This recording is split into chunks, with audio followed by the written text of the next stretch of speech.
Ayan po, welcome back po dito sa ating YouTube channel mga kapatid, no. Nakagulat pala about sa balita na ito, kapatid, no, about sa sinabi ng Department of Migrant Workers, no.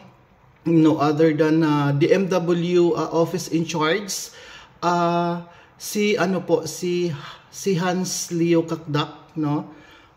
Siya na po ang nagsalita about dito kasi dati kasi hindi ako naniniwala about doon sa mga Pilipino na magbabakasyon sa Pilipinas tapos dumaan sila sa Dubai, mag-ano sila, para may transit sila ng Dubai tapos hindi sila matuloy sa Pilipinas. So ito po ang babala po ng Department of Migrant Workers para sa mga OFW na yun. So mismo si Admin Hans Kakdak na po talaga, no, Leo Kakdak ang nagsabi nito. So ito po ay isang mga paalala para sa mga OFWs. Pakinggan po natin.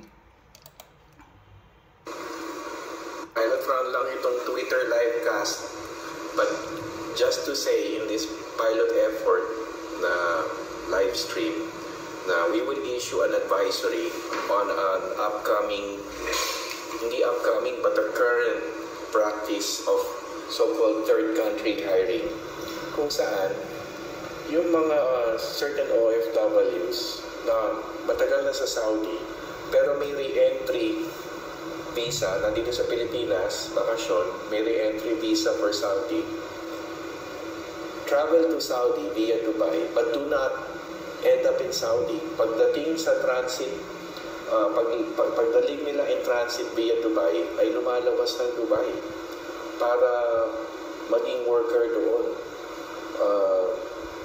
Unfortunately, without having gone through the DMW, and in most cases, bilang tourist or visit visa holder. And there have been many cases, and we will provide updates on this. There will be many cases kung saan. Dati kasi mga kapatid, totoo yun, nababalitaan ko lang ang ganito.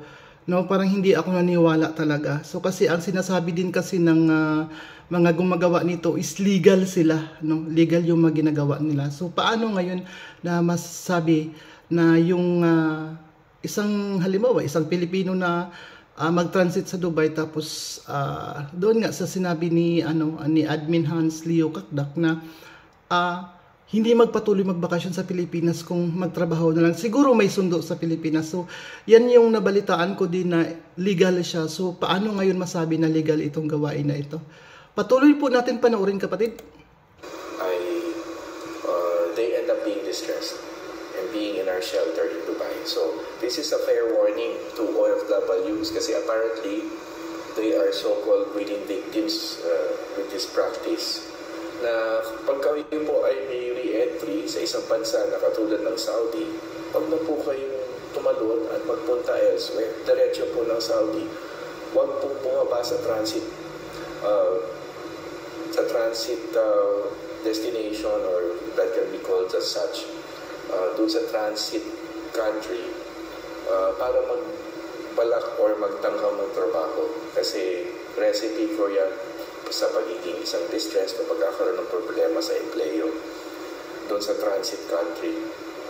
So yun na lamang po, we'll have a more formal advisory on this. Pauna lang po ito, and I'm just testing the Twitter live stream facility. So maraming salamat po sa inyo. So narinig na po natin ang pahayag po ni officers in charge sa DMW, no other than Admin Hans Leo Kakdak po about sa issue na to, no, sa overseas Filipino workers, no, na ito po ay isang babala na wag dapat gawin kasi magkaroon po tayo ng problema about dito, no. So malalaman at malalaman talaga kung may re-entry visa kayo dito sa Saudi kasi nasa Saudi ako ngayon. So yun lang po ang update natin about sa issue na to sa Department of Migrant Workers na patunay na totoo talaga nangyayari kasi mismo ang sa Department of Migrant Workers na nagsabi. So ayan, maraming salamat po sa atin lahat. Thank you for watching sa aking video at saka good morning po sa atin lahat. Bye-bye!